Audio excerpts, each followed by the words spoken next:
Hello friends, कैसे हैं आप सब? I hope you all are doing well. I am Shilpa, your mentor for UGC NET paper 1 and paper 2 commerce exam. और आप सबका स्वागत है आपके अपने YouTube channel learn and grow with Shilp पर।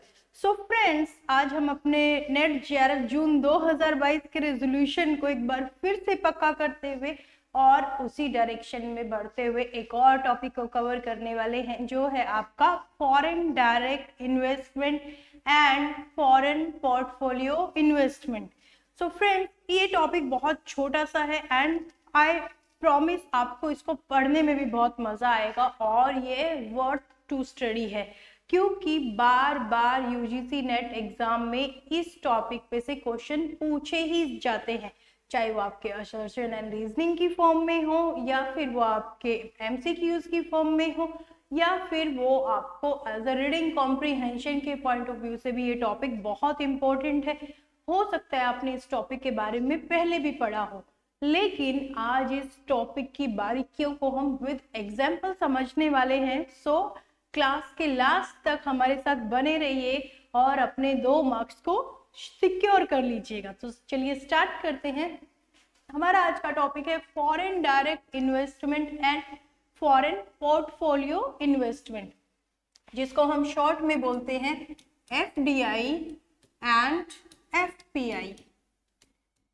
तो आज हम समझेंगे what is the meaning of FDI, FDI कितने टाइप्स की होती है, एफडीआई के होम एंड होस्ट कंट्री को क्या बेनिफिट और क्या कॉस्ट है, हम क्यों एफडीआई के लिए जाते हैं, और इसको समझेंगे with examples in interesting way. तो चलिए फ्रेंड्स स्टार्ट करते हैं एफडीआई के मीनिंग से। So FDI is the significant investment by a foreign company in a country other than its home country with a purpose to acquire control or management in that country। एक बार फिर से हम इस definition को repeat करते हैं।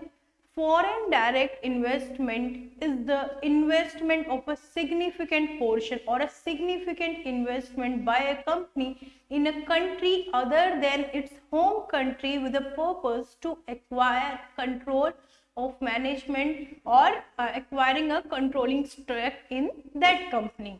ठीक है, सो ये है हमारी डेफिनेशन। हमें डेफिनेशन पे फोकस नहीं करना है, क्योंकि इस एग्जाम के लिए हमें डेफिनेशंस को डेफिनेटली नहीं रटना है।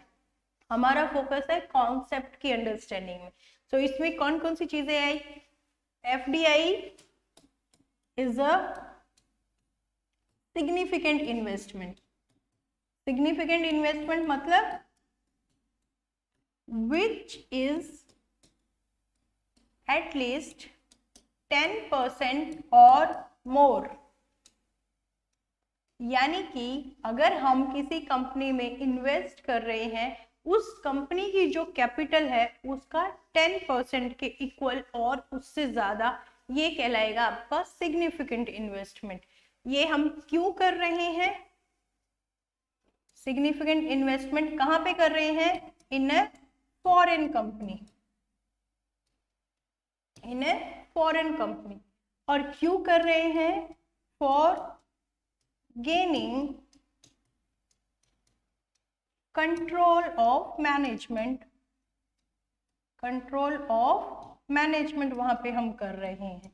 और ये है आपका एक लॉन्ग टर्म पर्सपेक्टिव, यानी कि लॉन्ग टर्म पर्सपेक्टिव, यानी कि इस इन्वेस्टमेंट को हम कर रहे हैं एक लंबे समय के लिए। सो यहाँ पे हमारे पास फॉरेन डायरेक्ट इन्वेस्टमेंट की डेफिनेशन से 4 चीजें निकल के आई है। पहली है आपकी significant investment which is a portion of 10% और मोर। सेकेंड इज हम कहाँ इन्वेस्ट करें? हम अपने देश की कंपनी के अलावा दूसरे देश में इन्वेस्ट करें। And third thing is for gaining control of management. So यहाँ पे इन्वेस्टमेंट का पर्पस क्या है? यहाँ पे पर्पस सिर्फ प्रॉफिट कमाना नहीं है। जहाँ पे हम इन्वेस्ट कर रहे हैं उस कंपनी में, ओनरशिप में, उस कंपनी के मैनेजमेंट में हमें कंट्रोलिंग स्टेक चाहिए, इसलिए हम वहाँ पे इन्वेस्ट कर रहे हैं। और this is for a long term period.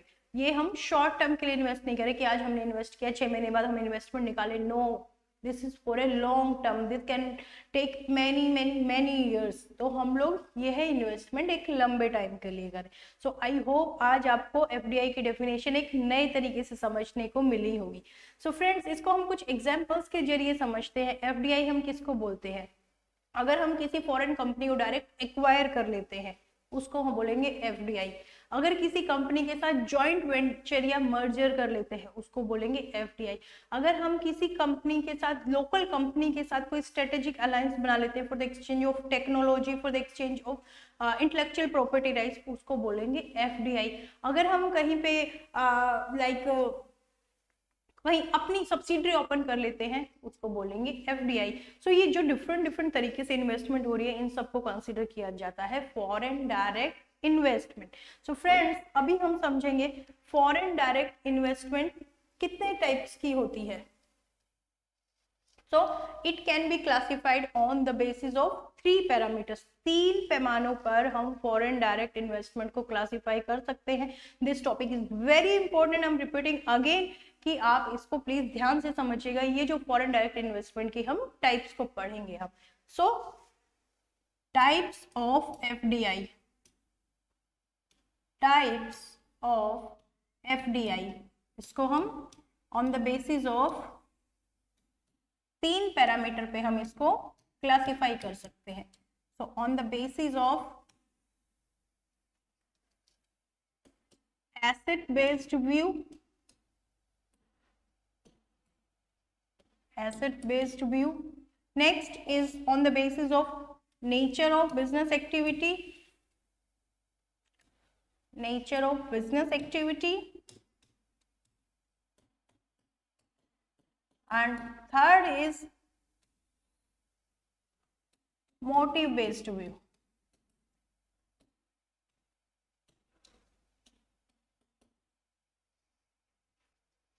So first one is on the basis of asset, second is on the basis of nature of business activity, and third is on the basis of motive, हम किस purpose के लिए foreign direct investment कर रहे हैं। इन 3 scales के base पे हम फॉरेन डायरेक्ट इन्वेस्टमेंट को क्लासिफाई कर सकते हैं। तो इसके अंडर कौन कौन से आते हैं? एसेट बेस्ड व्यू में आती है आपकी green field investment, green field investment, और दूसरी आती है आपकी brown field investment.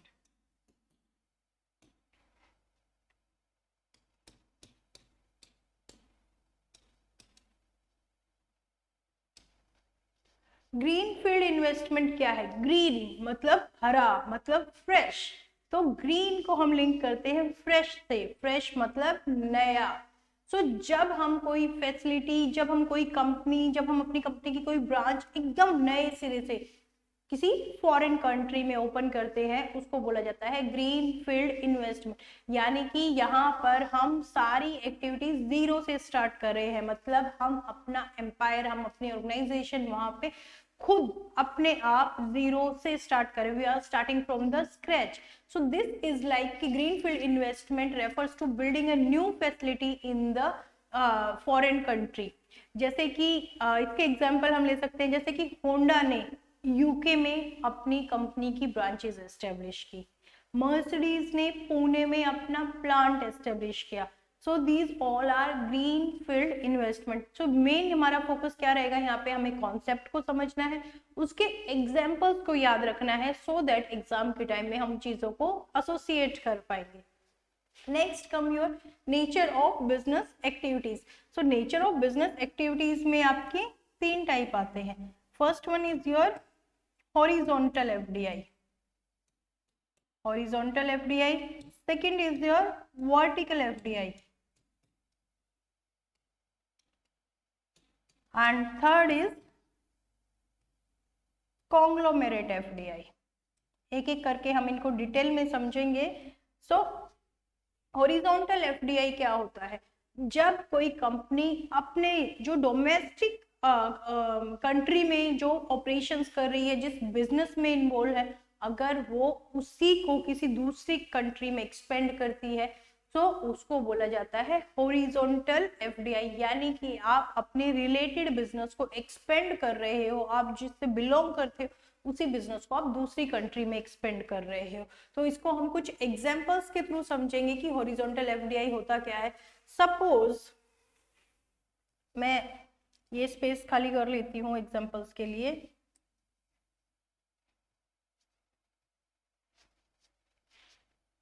Horizontal FDI को समझने के लिए जस्ट लाइक कि एक फर्म है, इंडिया की कोई फर्म है, this is a Indian firm and this is a B firm, both are involve in the business of, हम कहेंगे क्लोथ के बिजनेस में है ये फर्म भी और ये फर्म भी। ए फर्म है आपकी इंडियन फर्म और बी फर्म है आपकी यूएस की अमेरिकन फर्म। सो अगर ए फर्म बी फर्म के साथ जॉइंट वेंचर कर लेती है या मर्जर कर लेती है तो ये आपका आएगा हॉरिजॉन्टल एफडीआई। या फिर इसका एग्जांपल हम एक और ले सकते हैं, मैकडोनल्ड, आप सबने सुना होगा, आप सबका फेवरेट भी हो सकता है।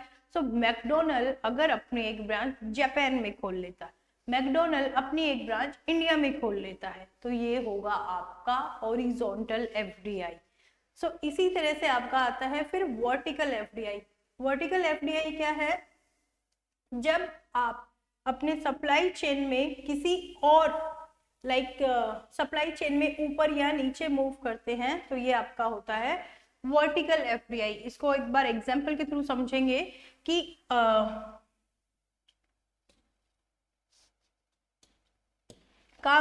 किसी भी प्रोडक्शन को स्टार्ट होता है रॉ मटेरियल से, फिर होता है यहाँ पे प्रोडक्शन, फिर यहाँ पे होता है डिस्ट्रीब्यूशन।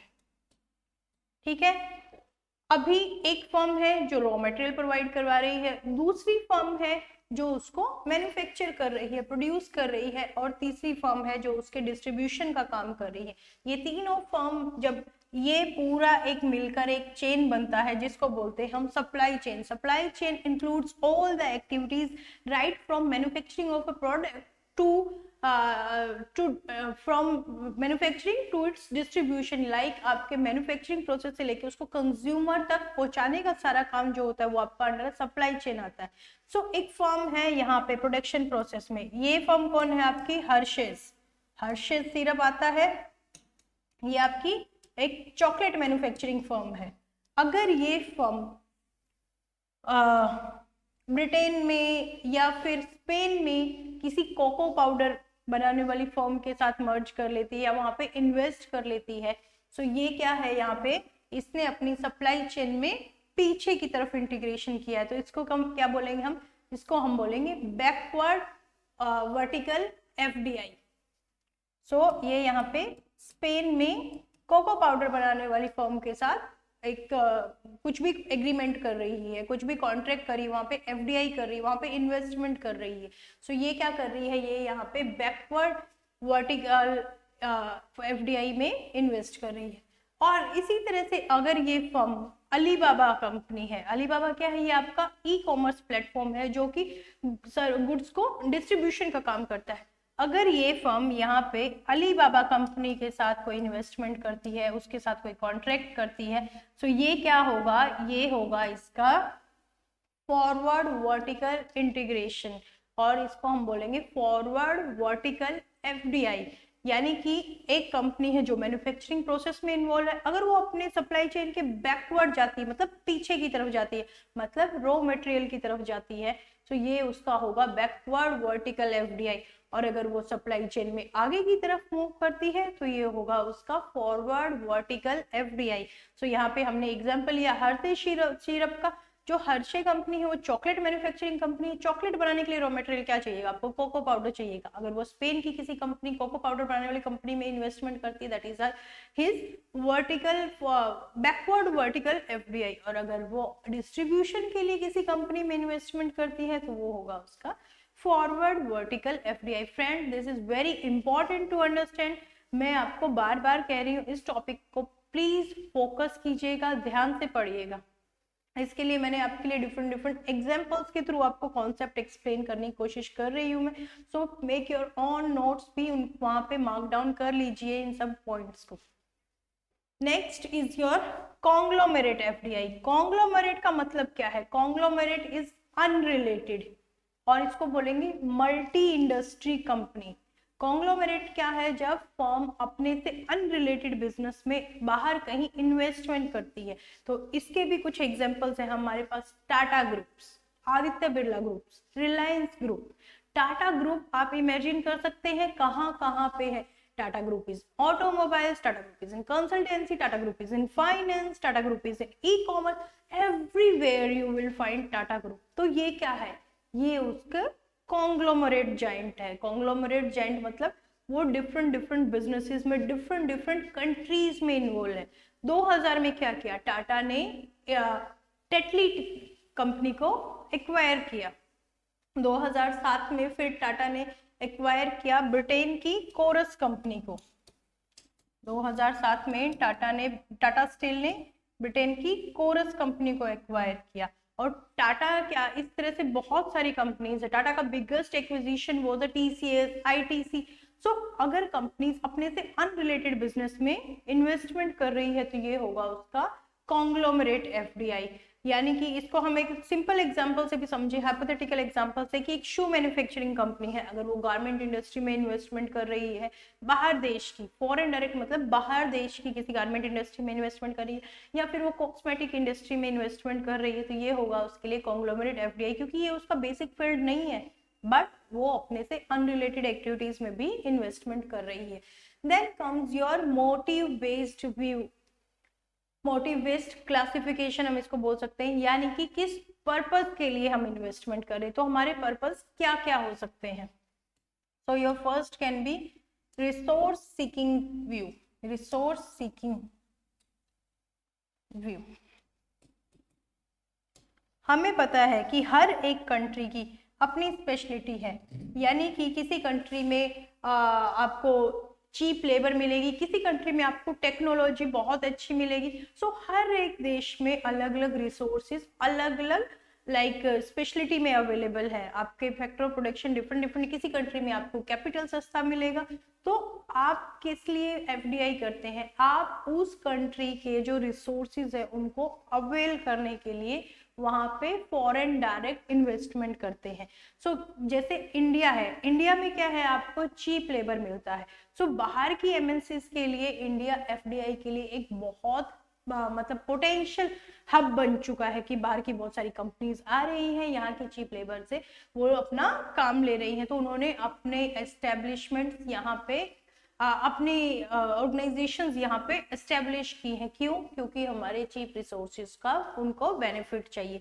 इसी तरह से यूएस है, जापान है, वो लोग टेक्नोलॉजी के लिए बहुत फेमस है कि वहाँ पे हाई एंड टेक्नोलॉजी है। तो इंडियन फर्म्स क्या करेंगी? वो वहां पे जाके अपनी ऑर्गेनाइजेशन को एस्टेब्लिश करती हैं so that they can take advantage of technology और latest tech product of that country. So resource seeking क्या है कि हम उस देश के रिसोर्सेज को यूज करना चाह रहे हैं, that's why we are making investment in that particular country. Second is, मैं इसको एक बार रब कर देती हूँ, आई होप आपने इसको नोट डाउन कर लिया होगा।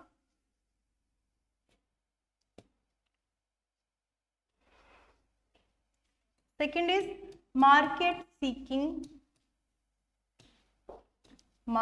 Seeking investment. तो व्यू की जगह हम इन्वेस्टमेंट बोलेंगे, मार्केट सीकिंग इन्वेस्टमेंट। एक बार आपने अपने देश की मार्केट को पूरा सर्व कर दिया है या फिर वहां की डिमांड सैचुरेशन पॉइंट पर पहुंच गई है, यानी कि अब जितना आप वहां पे सेल कर रहे हैं उससे ज्यादा आप वहां पे सेल नहीं कर सकते हैं क्योंकि सैचुरेशन पॉइंट आ चुका है। तो आप क्या करेंगे? आप बाहर के देशों में देखोगे आप जैसे प्रोडक्ट की डिमांड किस कंट्री में है और वहां पे जाके आप अपने प्रोडक्ट को सेल करते हैं। सो ये क्या है कि आप वहां की मार्केट को वहाँ की जो कंज्यूमर्स है उनकी डिमांड को फुलफिल करना चाह रहे हो, that's why you are making investment in that country. So this is your market seeking investment purpose. Third one is efficiency seeking investment. Efficiency क्या है, पहले एक बार इसका मतलब समझ लेते हैं। Efficiency is when you can do something और produce something at a very low cost और इन अ मिनिमम टाइम। जब आप किसी काम को या किसी चीज को, किसी प्रोडक्ट को बहुत कम समय में और बहुत कम कॉस्ट में बना सकते हैं, वो होता है एफिशिएंसी। यानी कि आप दूसरे बंदे से कंपैरेटिवली कम समय और कम दाम में वो चीज अवेल करवा सकते हैं। सो एफिशिएंसी को अचीव करने के लिए ऑर्गेनाइजेशन एक कंट्री से दूसरी कंट्री में इन्वेस्टमेंट करती है। कैसे? अभी हमने एग्जांपल लिया कि India is a low labour cost country, India में लेबर की कॉस्ट कम है, तो कंट्रीज क्या करती हैं, बाहर की एमएनसीज यहाँ पे आ रही हैं और अपने प्रोडक्शंस को यहाँ पे एस्टेब्लिश कर रही हैं। वो यहाँ पे अपने मैन्युफैक्चरिंग ऑपरेशंस करती हैं सो दैट उनको पर यूनिट कॉस्ट कम पड़ेगी और इंटरनेशनल मार्केट में उनकी एफिशिएंसी बढ़ेगी। So this is their efficiency seeking investment. वो अपनी एफिशिएंसी बढ़ाना चाह रही है, अपनी कॉस्ट को कम करना चाह रही है। That's why they are looking for the country, they are looking for the places जहां पे उनको लो कॉस्ट पड़े और वो अपनी एफिशिएंसी को इंक्रीज कर पाए। So these are basically the 3 types of FDI जिसमें हमने पढ़ा, पहला हमने पढ़ा आपका on the basis of asset जिसमें हमने ग्रीन फील्ड इन्वेस्टमेंट पढ़ा, और दूसरा हमारा है brown field investment. Green field investment जब आप नए सिरे से वहां पे एक्टिविटी शुरू करते हैं। ब्राउन फील्ड इन्वेस्टमेंट क्या है, जब आप वहां पे ऑलरेडी जो ऑर्गेनाइजेशन एस्टेब्लिश है वहां पे उनको या तो लीज पे लेते हो या उनको परचेज कर लेते हो और अपने ऑपरेशंस को वहां पे शुरू कर लेते हो। Second is your on the basis of business activity जिसमें हमने पढ़ा horizontal FDI, vertical FDI and conglomerate FDI. Horizontal मतलब आप सिमिलर बिजनेस ऑपरेशन दूसरी कंट्री में कैरी करते हैं, एंड वर्टिकल एफडीआई जब आप सप्लाई चेन में ऊपर या नीचे मूव करते हैं या फिर दोनों डायरेक्शन में मूव करते हैं। और फिर हमने पढ़ा कॉन्ग्लोमेरेट एफडीआई जब आप अनरिलेटेड बिजनेस एक्टिविटीज में इंटरनेशनली इन्वेस्ट करते हैं, that is your conglomerate FDI. फिर हमने पढ़ा मोटिव बेस्ड व्यू क्या है। मोटिव मतलब आपका पर्पस क्या है, या तो आप वहां को उस कंट्री के रिसोर्सेज को एक्सप्लोर करने के लिए वहां पे जा रहे हैं, या फिर वहां पे आप वहां की मार्केट को एक्सप्लोर करना चाहते हैं, या फिर आप अपनी एफिशिएंसी को इम्प्रूव करना चाहते हैं। That's why you are moving to a new country और new market. So friends, I hope आपको एफडीआई की क्लासिफिकेशन क्लियर हो गई होंगी। सो इसके साथ साथ अभी हम पढ़ने वाले हैं एफडीआई का होस्ट या होम कंट्री पे क्या इम्पैक्ट है। मतलब कोई भी चीज है, सिक्के के दो पहलू होते हैं, अगर एक तरफ हेड है तो दूसरी तरफ टेल होगा। एफडीआई के कुछ बेनिफिट्स है तो डेफिनेटली कुछ उसके कॉन्स भी होंगे, यानी कि उसकी कुछ कॉस्ट भी होगी। सो हम आज एफडीआई के इफेक्ट को समझने वाले हैं। इफेक्ट्स, पॉजिटिव भी होंगे, नेगेटिव भी होंगे। तो इसमें 2 कंट्रीज आपके इन्वॉल्व है, एक है आपकी होम कंट्री, एक है आपकी होस्ट कंट्री। सो इसको हम एक एग्जांपल के थ्रू समझेंगे। होम कंट्री, दूसरी है आपकी होस्ट कंट्री। एग्जांपल हम लेते हैं, होम कंट्री है यूएस। सो यूएस की एक फर्म क्या करती है, इंडिया में आती है, ठीक है। होस्ट कंट्री कौन हुआ अभी, इंडिया। वो अपने मैन्युफैक्चरिंग ऑपरेशंस को यहाँ एस्टेब्लिश करती है। Okay, so this is a direct horizontal FDI का हम एक एग्जांपल लेते हैं कि एक क्लॉथ मैन्युफैक्चरिंग कंपनी है, वो अपनी एक ब्रांच इंडिया में भी ओपन करती है, अपने मैन्युफैक्चरिंग प्लांट को इंडिया में भी लगाती है। So the US is the home country क्योंकि वो फर्म यूएस ओरिजिनेटेड फर्म है, और India is the host country क्योंकि वो अपने ऑपरेशंस को इंडिया में न्यूली एस्टेब्लिश करी। अपनी कंट्री से बाहर दूसरी कंट्री में जब भी कोई ऑपरेशन को एस्टेब्लिश करेगा तो जिस कंट्री में ऑपरेशन को एस्टेब्लिश किया जाता है उसको बोला जाएगा होस्ट कंट्री। सो यूएस की फर्म इंडिया में अपने ऑपरेशन एस्टेब्लिश कर रही है। तो इसी एग्जाम्पल को कैरी ऑन करते हुए हम समझेंगे इंडिया को क्या फायदा और क्या नुकसान है, यूएस को क्या फायदा और क्या नुकसान है। तो सबसे पहले हम बात करेंगे इंडिया की, होस्ट कंट्री। होस्ट कंट्री के लिए क्या पॉजिटिव पॉइंट्स हैं और क्या नेगेटिव पॉइंट है। तो सबसे पहले होस्ट कंट्री को क्या मिलेगा, होस्ट कंट्री को मिलेगा रिसोर्स ट्रांसफर बेनिफिट। तो फर्स्ट मैं यहाँ पे मार्क डाउन कर देती हूँ, रिसोर्स ट्रांसफर बेनिफिट। जब यूएस की फर्म इंडिया में अपने प्लांट मशीनरीज को, अपने ऑपरेशंस को एस्टेब्लिश करेगी और अपने कैपिटल वहां पे लगाएगी, सो उन रिसोर्सेज का फायदा इंडिया को होगा। क्यों? क्योंकि इंडिया में वो अपने कैपिटल को इन्वेस्ट कर रही है, डेफिनेटली हमें पैसा मिल रहा है। इंडिया में प्लांट मैन्युफैक्चरिंग प्लांट और टेक्नोलॉजी आ रही है, सो इंडिया के लोगों को उसके बारे में पता चल पा रहा है, सो हमें वहाँ के रिसोर्सेज जो यहाँ पे शिफ्ट हुए हैं उनका बेनिफिट मिल रहा है। दूसरा, employment benefit.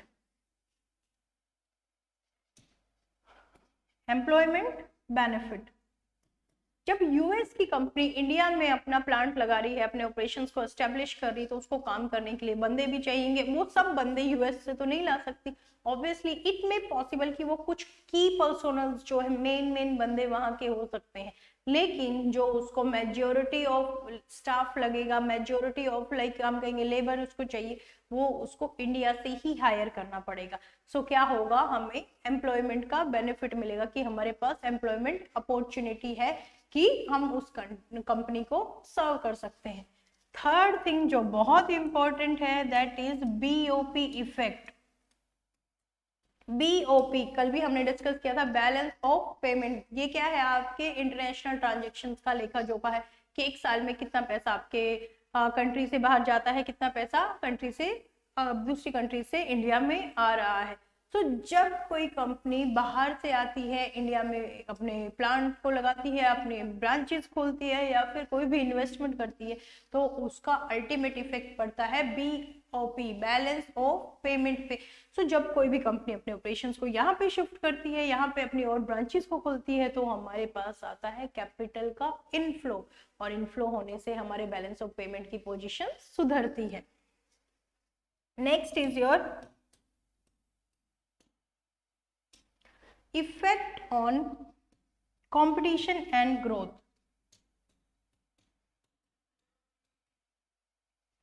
Effect on competition and growth. देखिए, जब आप डोमेस्टिकली ऑपरेट कर रहे हो तो आपका कंपटीशन होता है सिर्फ आपके देश की कंपनी से, लेकिन अगर आप इंटरनेशनली काम कर रहे हैं तो आपका ना सिर्फ अपने देश की कंपनी से कंपटीशन होगा, बल्कि आपका बाहर के देशों की कंपनी से भी कंपटीशन होगा।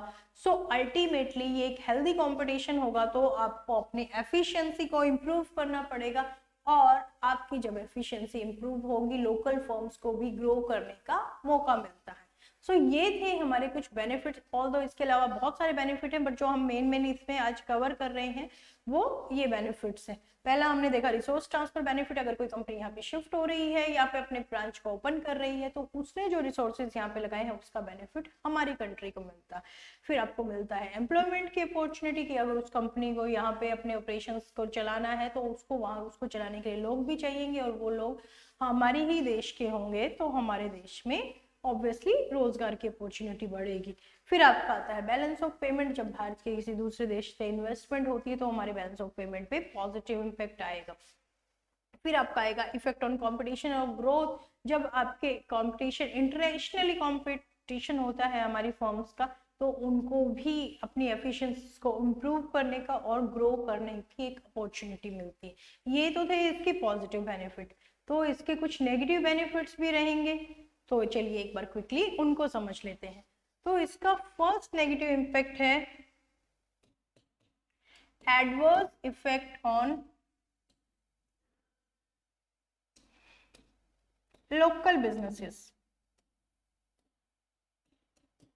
जब आप देश की इकोनॉमी को बाहर की कंट्रीज के, बाहर की कंपनीज के लिए ओपन कर देते हैं, तो कहीं ना कहीं आपके लोकल बिजनेस को नुकसान होता है। क्यों? क्योंकि जो कंपनी आ रही है वो एमएनसी है, वो बहुत बड़े लेवल पे ऑपरेट कर रही है, उसके पास बहुत अच्छी टेक्नोलॉजी है, बहुत उसके पास कैपिटल एविडेंस में अवेलेबल है, तो वो अपने प्रोडक्ट को एफिशिएंटली प्रोड्यूस कर सकती है।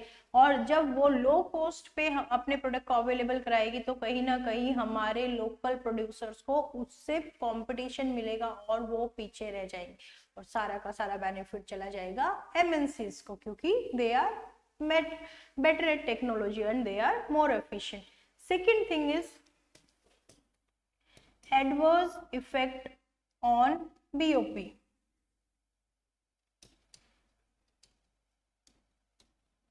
अभी हम बात करें बीओपी की पॉजिटिव इफेक्ट में भी, हम बीओपी की बात करें नेगेटिव इफेक्ट में भी। ऐसा क्यों?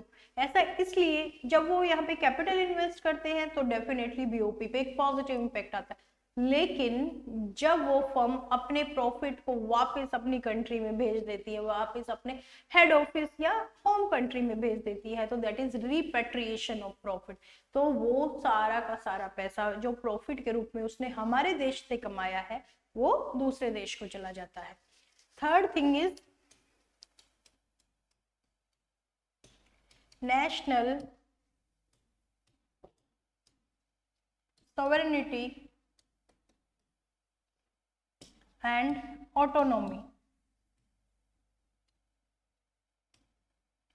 जब विदेशों की कंपनी हमारे देश में आती हैं, व्यापार करती हैं, तो कहीं ना कहीं हमारी नेशनल सॉवरेनिटी एंड ऑटोनॉमी को भी खतरा रहता है। इसको हम कैसे भूल सकते हैं कि अंग्रेज हमारे देश में व्यापारी बनकर ही आए थे, और फिर उसके आगे जो कुछ हुआ वो सब आपको मालूम है, so will not take much time on this. कि लेकिन जब बाहर की बहुत सारी कंपनी हमारे डोमेस्टिक मार्केट को कैप्चर कर लेती है, डोमेस्टिक मार्केट का एक बड़ा हिस्सा एमएनसीज ने कवर कर लिया, तो उसमें क्या होगा, हमारी नेशनल सॉवरेनिटी एंड ऑटोनॉमी पे भी खतरा रहता है। So these all are the cost of FDI to the host nation. यानी कि अगर हम इंडिया के कंटेक्स्ट में बात करें तो ये एफडीआई के फायदे हैं इंडिया को, और ये एफडीआई के नुकसान है इंडिया को। अब हम बात करेंगे इसकी होम कंट्री के कंटेक्स्ट में कि होम कंट्री, हमारे केस में होम कंट्री क्या है, US is the home country. तो होम कंट्री को क्या फायदा है? तो पहला बेनिफिट है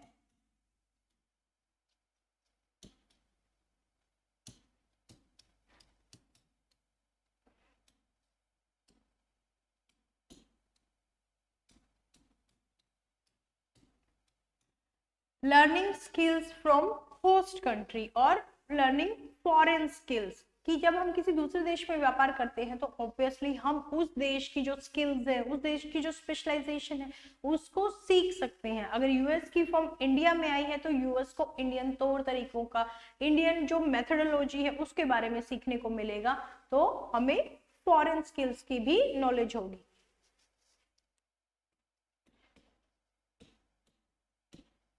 BOP benefit in term of flow of repatriation of profit. जो होस्ट कंट्री को नुकसान है वो अल्टीमेटली होम कंट्री को फायदा है। यानी कि जो हमने उसके प्रोज में पढ़ा वो होगा होम कंट्री के कॉन्स में, और जो उसके होस्ट कंट्री के कॉन्स में पढ़ा वो होगा होम कंट्री के प्रोज में। सो ये अल्टीमेटली स्वैपिंग ही हो रही है। So second is BOP benefit from repatriation. Host country को क्या नुकसान है, उसमें हमने पढ़ा कि वो अपने प्रॉफिट को दूसरी कंट्री में भेज देती। तो ऑब्वियसली जब हम दूसरी कंट्री के कंटेक्स्ट में बात करें तो ये उसके लिए एक बेनिफिट है कि हमें बाहर किसी कंट्री में अपने ब्रांचेस से, अपने ऑफिस से, अपने एस्टेब्लिशमेंट से जो प्रॉफिट हो रहा है वो हमें वापस लौट के आ रहा है, तो हमारा बीओपी बैलेंस ऑफ पेमेंट की पोजिशन बेटर हो रही है। Third is offshore production. Offshore production, offshore production क्या होता है कि जब हम अपनी डोमेस्टिक मार्केट की नीड को फुलफिल करने के लिए ही किसी दूसरी कंट्री में प्रोडक्शन को करते हैं। यानी कि हम भले ही प्रोडक्शन दूसरी कंट्री में कर रहे हैं, क्योंकि हो सकता है वहाँ पे लो कॉस्ट के हमें रिसोर्सेज अवेलेबल हो रहे हैं, बेटर टेक्नोलॉजी अवेलेबल हो रही है, हमें अदर थिंग्स अवेलेबल हो रही है जो हमारी कंट्री में हमें नहीं मिल रही है। लेकिन हमारा पर्पस क्या है अल्टीमेटली, हम सर्व कहाँ करेंगे, हम सर्व करेंगे अपनी ही कंट्री को। सो दिस इज ऑफशोर प्रोडक्शन। तो हम सिर्फ प्रोडक्शन की बेनिफिट को लेने के लिए, एफिशिएंसीज को अचीव करने के लिए वहां पे अपना काम कर रहे हैं, लेकिन अल्टीमेटली हमारी सर्विस होगी हमारी डोमेस्टिक मार्केट के लिए। और इसके कॉन्स क्या होंगे, जो उसके प्रोज थे वो इसके कॉन्स होंगे। सो कॉन्स में हमारे पास आता है losing domestic job,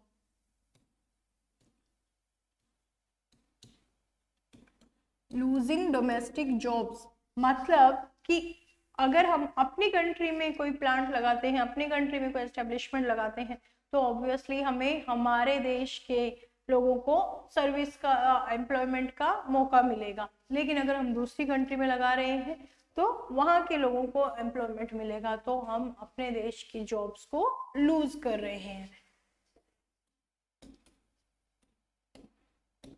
BOP suffers initially, मतलब जब हम वहां पे इन्वेस्टमेंट कर रहे हैं तो जो हम फर्स्ट इन्वेस्टमेंट कर रहे हैं तो उसके लिए हमारा पैसा बाहर जा रहा है, बाहर किसी देश को जा रहा है। जो हमने पढ़ा था होस्ट कंट्री के बेनिफिट के कि BOP इफेक्ट में हमारे पास पैसा आ रहा है, रिसोर्सेज आ रहे हैं। इन द सेम वे जब वो जा रहे हैं तो जिस कंट्री से वो जा रहे हैं वो उसके लिए नुकसान है।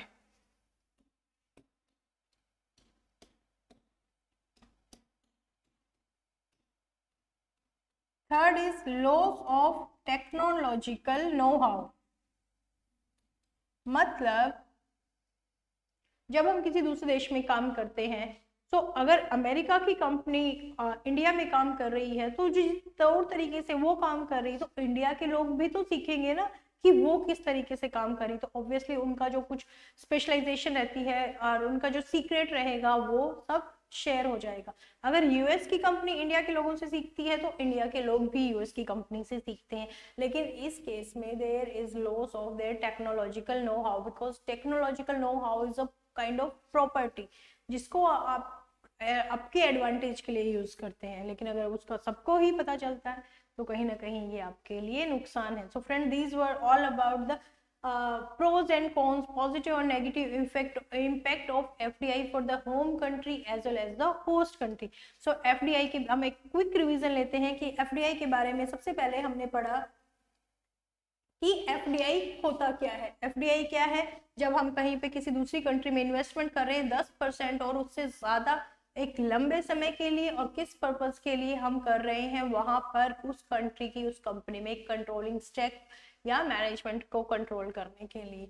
फिर हमने पढ़ा यहाँ पे कि ये कितने टाइप की होती है। ये हमने पढ़ा 3 टाइप की होती है। फर्स्ट होती है on the basis of asset, greenfield investment, brownfield investment. फिर हमने पढ़ा कि ये on the basis of business activity, ये horizontal FDI, vertical FDI, conglomerate FDI. इनको हमने बहुत अच्छे से डिटेल में विद एग्जांपल्स पढ़ा है। फिर हमने पढ़ा on the basis of motives, ये कैसे होती है कि एसेट रिसोर्स सीकिंग व्यू, आपका market seeking view, efficiency seeking view, इनके लिए हम वहाँ पे इन्वेस्टमेंट करते। फिर हमने पढ़ा होम और होस्ट कंट्री के बारे में। होम और होस्ट कंट्री को एफडीआई के क्या फायदे और क्या नुकसान है। So these all were about the FDI. अब हम पढ़ने वाले हैं फॉरेन पोर्टफोलियो इन्वेस्टमेंट के बारे में। फॉरेन पोर्टफोलियो इन्वेस्टमेंट क्या होता है?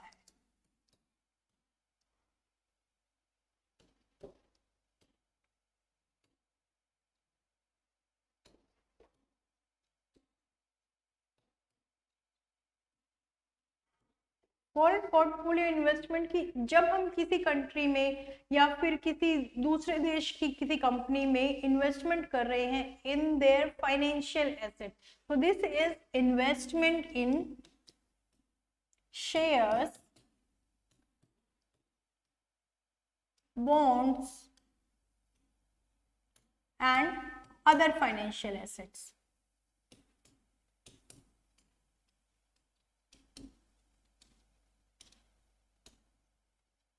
आप देखते हैं कि स्टॉक एक्सचेंज है, लाइक न्यूयॉर्क स्टॉक एक्सचेंज है या फिर टाइम स्टॉक एक्सचेंज है। इन स्टॉक एक्सचेंज में दुनिया भर की कंपनीज लिस्टेड होती है। कोई भी कंपनी किसी भी कंपनी के बॉन्ड, शेयर या फिर अदर फाइनेंशियल एसेट्स में इन्वेस्ट कर सकती है।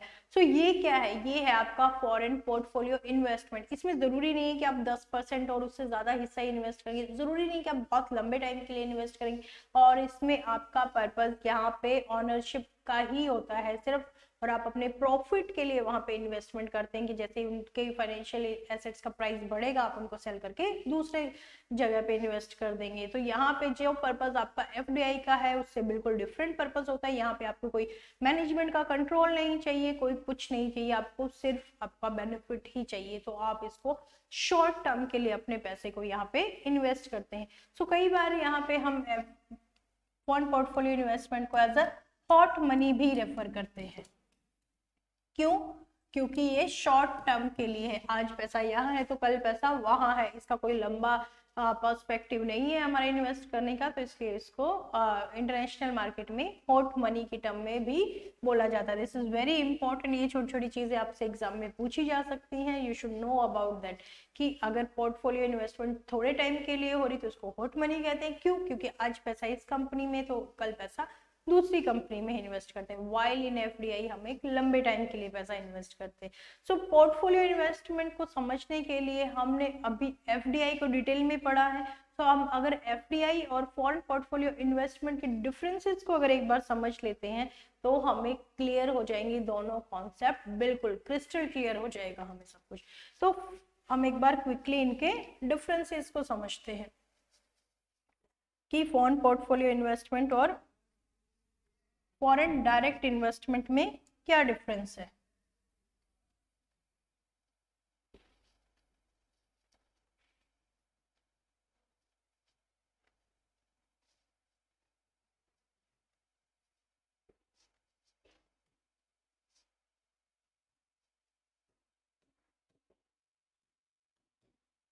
Foreign direct investment versus foreign portfolio investment.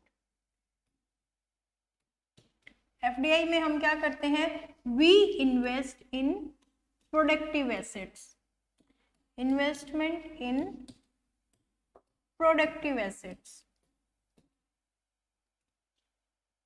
Productive assets क्या हुई, जैसे कि हमारा प्लांट हुआ, मशीनरीज हुई, फॉर लाइक हमें वहां से सिर्फ प्रॉफिट नहीं जनरेट करना है, हमें वहां से जनरेट करना है एक लंबे टाइम के लिए वहां की ownership as well as management का control. While foreign portfolio investment is investment in financial assets. अभी हमने इनकी डेफिनेशन में पढ़ा कि फाइनेंशियल एसेट्स क्या क्या है, आपके स्टॉक है, बॉन्ड है और अलग अलग तरह की फाइनेंशियल एसेट्स जो भी हैं उसमें हम फॉरेन पोर्टफोलियो इन्वेस्टमेंट में इन्वेस्ट करते हैं। यहाँ पे पर्पस क्या है, यहाँ पे पर्पस है आपका ownership and control of management, कि आप कहीं पे इन्वेस्ट करते हैं तो आप वहाँ की मैनेजमेंट को कंट्रोल करना चाह रहे हैं, उस कंपनी की ऑनरशिप लेना चाह रहे हैं, दैट्स वाई आप वहाँ पे फॉरेन डायरेक्ट इन्वेस्टमेंट करें।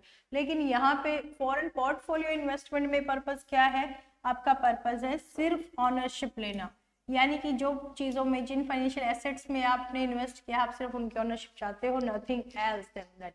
थर्ड थिंग इज, अगर कोई फर्म एफडीआई कर रही है तो that will engage in the decision making of the firm, that will engage in the decision making of the firm. But अगर कोई फर्म फॉरेन पोर्टफोलियो इन्वेस्ट कर रही है so that will not involved in the decision making, not involved in decision making.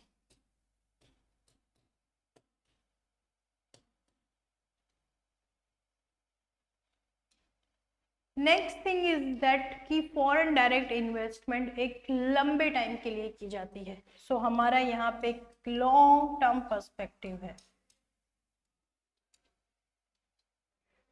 और foreign portfolio investment एक short time के लिए की जाती है, तो इसका जो पर्सपेक्टिव है वो शॉर्ट टाइम पर्सपेक्टिव है। Next comes your investment is greater than 10%, यानी कि एफडीआई जो होगा वो हमेशा ग्रेटर देन और इक्वल टू 10% ऑफ कैपिटल होगा, लेकिन फॉरेन पोर्टफोलियो इन्वेस्टमेंट का 10% होना जरूरी नहीं है, this is investment in less than 10% of capital in the foreign company. So हमने समझा फ्रेंड्स फॉरेन डायरेक्ट इन्वेस्टमेंट और फॉरेन पोर्टफोलियो इन्वेस्टमेंट में क्या डिफरेंस है। तो दिस डिफरेंस फर्स्ट वन की हम यहाँ पे प्रोडक्टिव एसेट्स में यूज इन्वेस्टमेंट करते हैं, हम वहाँ पे अपनी सब्सिडरी खोलते हैं, हम वहाँ पे कोई जॉइंट वेंचर करते हैं, हम वहाँ पे कोई अलग तरह की एफडीआई करते हैं, जो 7-8 तरह की एफडीआई आज हमने पढ़ी है। फिर दूसरा, इसमें हम सिर्फ फाइनेंशियल एसेट्स में इन्वेस्ट करते हैं। फाइनेंशियल एसेट्स आपकी कोई भी हो सकती है, आपका ये stock, share, bond, anything can be the financial asset.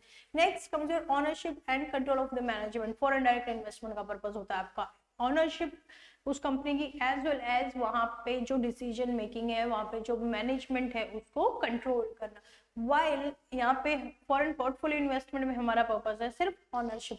Third thing is आप वहाँ पे डिसीजन मेकिंग में पार्टिसिपेट करते हैं, फॉरेन पोर्टफोलियो इन्वेस्टमेंट में आपका डिसीजन मेकिंग में कोई पार्टिसिपेशन नहीं होता है। नेक्स्ट कम कि फॉरेन डायरेक्ट इन्वेस्टमेंट एक लंबे टाइम के लिए की जाती है, while foreign portfolio investment is for a short period, that's why it's called as hot money. Foreign direct investment का आपका हमेशा रहेगा कि 10% या उससे ज़्यादा, यानी कि 10% से अगर कम है तो उसको हम बोलेंगे foreign portfolio investment. So friend, this was all about today's lecture.